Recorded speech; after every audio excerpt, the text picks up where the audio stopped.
नमस्कार दोस्तों, आजकल हर जगह रिजर्वेशन और रिफॉर्म्स को लेकर एक बहुत बड़ी बहस छिड़ी हुई है। हर तरफ अलग अलग आर्गुमेंट्स हैं, अलग अलग दावे हैं। मैं जनरल कैटेगरी से बिलोंग करती हूँ और एक होम मेकर और डेडिकेटेड एस्पिरेंट होने के नाते मैं इस मुद्दे पर अपना एक निष्पक्ष और प्रैक्टिकल नजरिया आप सभी के सामने रखना चाहती हूँ। मेरी आप सबसे एक गुजारिश है कि कृपया इस वीडियो को पॉलिटिकल नजरिए से ना देखें। सबसे पहले ये समझना जरूरी है कि ये बहस शुरू ही क्यों हुई है, इसकी जड़ क्या है। इसकी सबसे बड़ी जड़ है सदियों पुरानी जाति प्रथा और सामाजिक भेदभाव। आजादी के समय जो वर्ग सामाजिक और शैक्षणिक रूप से बहुत पीछे छूट गए थे, उन्हें बराबरी पर लाने और देश को चलाने में उनकी भागीदारी पक्की करने के लिए संविधान में आरक्षण की व्यवस्था की गई थी। ये एक तरह का अफर्मेटिव एक्शन था जिससे उनको विशेष अधिकार दिया गया ताकि हर वर्ग को मुख्य धारा में लाया जा सके। लेकिन समय के साथ इसमें कई बदलाव आए। आज इस मुद्दे पर आमतौर पर दो साफ पक्ष दिखते हैं। पहले पक्ष का मानना है कि देश में आज भी सामाजिक भेदभाव और ऊंच नीच पूरी तरह खत्म नहीं हुई है, इसलिए आरक्षण आज भी उतना ही जरूरी है। दूसरा पक्ष यह तर्क देता है कि आरक्षण का आधार अब जाति के बजाय आर्थिक होना चाहिए, क्योंकि गरीबी हर जाति में है। साथ ही कॉम्पिटिटिव एग्जाम्स की तैयारी करने वाले छात्रों के लिए अवसर कम होने का डर भी इस पक्ष में रहता है। लेकिन अफसोस की बात पता है क्या है? इन दोनों पक्षों की लड़ाई में कोई भी इस देश से जातिवाद को जड़ से खत्म करने की बात नहीं कर रहा है। लोग नियम बदलना चाहते हैं, पर कोई अपनी सोच नहीं बदलना चाहता। और यही आता है सबसे महत्वपूर्ण पक्ष, यानी कि तीसरा पक्ष, जिसे आज सबसे ज्यादा इंपॉर्टेंस मिलनी चाहिए, जिसके बारे में आज कोई बात नहीं कर रहा है। ये पक्ष रिजर्वेशन हटाने की बात नहीं करता, बल्कि अपर कास्ट और लोअर कास्ट के इस फर्क को ही हमेशा के लिए मिटाने की बात करता है। हमें ऐसी व्यवस्था चाहिए ही नहीं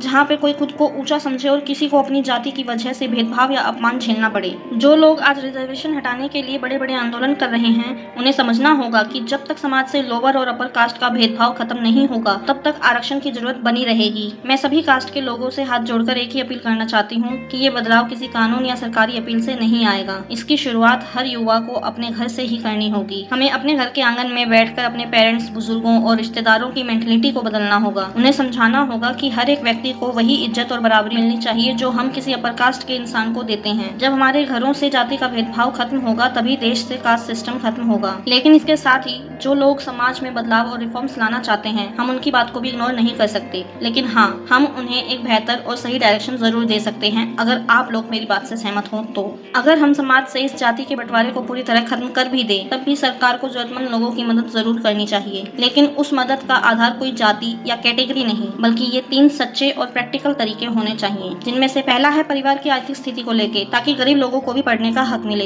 दूसरा है माता पिता के एजुकेशन लेवल को लेके, ताकि जो पहली पीढ़ी बिना पढ़े रह गई है, उसकी आने वाली पीढ़ी अच्छे से पढ़ सके। और तीसरा है ग्रामीण या शहरी पिछड़ेपन को लेके, ताकि गाँव के बच्चों को भी बराबरी का अवसर मिले, ताकि वो भी अच्छे से पढ़ सके। जब जाति का नाम लिए बिना इन 3 आधारों पर रिफॉर्म्स आएंगे, तब देश से जातिवाद भी खत्म हो जाएगा और हर हकदार को उसका अधिकार भी मिल जाएगा। और फिर एक ऐसी व्यवस्था बन जाएगी जहाँ किसी को उसकी जाति से नहीं, बल्कि उसकी जरूरत और योग्यता से पहचाना जाएगा। वही देश को सही मायने में एक सच्चा लोकतंत्र बनाएगी। क्या आपको लगता है कि इस तीसरे पक्ष की सोच को आगे बढ़ाना और जातिवाद को जड़ से खत्म करना ही इसका सच्चा हल है? अपने विचार कमेंट सेक्शन में जरूर बताएं, और कोई और नया आइडिया हो तो वो भी जरूर बताएं। वीडियो अच्छी लगी हो तो लाइक और शेयर जरूर करें, चैनल को सब्सक्राइब करें। धन्यवाद। राधे कृष्णा।